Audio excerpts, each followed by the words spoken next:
దాదాపుగా ఎమ్మెల్యే గెలిచి 1.5 నుంచి 2.5 సంవత్సరాలకు అడుగుపెడుతున్న ఈ టైం వరకు కూడా గత ప్రభుత్వం చూసినాం, ఈ ప్రభుత్వాన్ని కాంగ్రెస్ ప్రభుత్వం చూసినాం, పేదల పక్షాన లేదని బహుజన్ సమాజ్ పార్టీ తెలుస్తున్నది. పేదల పక్షాన కాంగ్రెస్ ప్రభుత్వం లేదు, ఓన్లీ డబ్బున్న వాళ్ళకు మాత్రమే పనిచేస్తున్నది. ఓన్లీ వాళ్ళ చుట్టూన్న మాత్రం ఎమ్మెల్సీ చుట్టూన్న వాళ్ళకు మాత్రమే పనిచేస్తున్నది కాంగ్రెస్ ప్రభుత్వం. అక్కడ రాష్ట్రంలో రేవంత్ రెడ్డి కానీ, ఇక్కడ స్థానికంగా అసెంబ్లీలో రాజేష్ రెడ్డి కానీ, దామోదర్ రెడ్డి కానీ, వీళ్ళు ఓన్లీ వాళ్ళ అధికారం కోసం, వాళ్ళ డబ్బు కోసమే ప్రయత్నిస్తున్నారు. పేద ప్రజల పక్షాన మాత్రం వారు లేరు. కాబట్టి ఇంత తక్కువ టైంలో వాళ్ళు ఫెయిల్ అయ్యారు, ఈ గవర్నమెంట్ ఫెయిల్ అయింది. ఈ శాసనసభలో నాగరికల్ అసెంబ్లీలో వాళ్ళు ఓన్లీ ఫంక్షన్లకు మాత్రమే తిరుగుతున్నారు, చావులకు మాత్రమే తిరుగుతున్నారు. అది కూడా డబ్బున్నలో చావులకు మాత్రమే, డబ్బున్న పెళ్లిలకు మాత్రమే పోతున్నారు. కానీ ఈ రోజు వరకు కూడా ఇంద్రమ్మ ఇల్లు ఇస్తా అని చెప్పి ఒక ప్రఫార్మ ప్రకారంగా నాగర్ కర్నూలు అసెంబ్లీలో ఇప్పటి వరకు ఎమ్మెల్యే గారు చేయలేకపోతున్నారు. కాబట్టి మేము డిమాండ్ చేస్తున్నాం, బహుజన్ సమాజ్ పార్టీ భారత రాజ్యాంగం, బహుజన్ సమాజ్ పార్టీ పేద పక్షాల పనిచేస్తుంది. బహుజన సమాజ్ పార్టీ ఓన్లీ విద్యా వైద్యం కోసం పనిచేస్తుంది, పేదల కోసం పనిచేస్తుంది.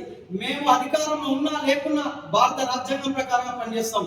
అదేవిధంగా మొన్న రాష్ట్ర ఈసీ మెంబర్ పృథ్వీరాజ్ గారిని అక్రమ కేసు పెట్టడం జరిగింది. ఇది రాజకీయ కుట్ర.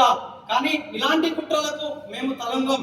మేము చెప్తున్నాం, డిమాండ్ చేస్తున్నాం కాంగ్రెస్ ప్రభుత్వానికి, అదేవిధంగా నాగరికల్ శాసనసభ్యునికి రాజేష్ రెడ్డికి ఎట్టి పరిస్థితుల్లో ఇలాంటి కేసులకు ఇవి మాకు ఓన్లీ రాజ్యాంగంకే భయపడతాం, కానీ ఇలాంటి వాళ్ళకు కేసులకు భయపడడం అనే విషయం కూడా మేము హెచ్చరిస్తున్నాం, డిమాండ్ చేస్తున్నాం. అదేవిధంగా దాదాపుగా ఇప్పటి వరకు ఇలాంటి కేసులు పేద ప్రజల పక్షాన ఎందుకు కేసులు అవుతారు? పేద ప్రజలు తలకాయలు పడగొట్టుకొని, నెత్తులు వలగొట్టుకొని, దాదాపు కత్తులతో దెబ్బలు వచ్చినా కూడా ఇప్పటి వరకు ఎఫ్ఐఆర్లు అవుతలేవు. దాదాపు 6 సంవత్సరం నుంచి ఎఫ్ఐఆర్లు అవుతలేవు. ఎస్పీ ఆఫీస్ పోయిన డిఎస్పీ నిన్న శ్రీపురంలో ఒక ఆమె భూమి గుంజుకున్నారు, తుమ్మలసూరులో భూమి గుంజుకున్నారు, ప్లాట్లు కబ్జాలు చేశారు. దాదాపుగా ఓన్లీ అధికార పార్టీలో ఉన్న లీడర్లు మాత్రమే చేస్తున్నారు, కాంగ్రెస్ పార్టీలో ఉన్న లీడర్లు మాత్రమే చేస్తారు. వారికి మాత్రం గత ప్రభుత్వానికి బుద్ధి చెప్పినాం, మేము ప్రశ్నించే గొంతుగా ఉంటాం. మా గొంతులను నొక్కడానికి ట్రై చేస్తే భారత రాజ్యాంగం ద్వారా మేము బుద్ధి చెప్తాం అనే విషయాన్ని కూడా డిమాండ్ చేసి హెచ్చరిస్తున్నాం.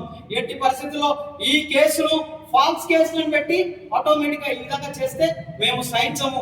బహుజన్ సమాజ్ పార్టీ అదేవిధంగా ఉవ్వెత్తున ఉద్యమం చేయాల్సి వస్తుంది, ప్రజా సంఘం కలుపుకోవాల్సి వస్తుంది, దాదాపుగా అందరికి క్షమాపణ చెప్పాల్సి వస్తుంది. కాబట్టి ఇలాంటి ఫాల్స్ కేసులకు మేము భయపడం. కానీ ఎట్టి పరిస్థితుల్లో కేసులు ఎత్తివేసి నిజమైన పేదలకు పనిచేయమని డిమాండ్ చేస్తూ హెచ్చరిస్తూ ముగిస్తున్నాం. జై భీమ్, జై భారత్.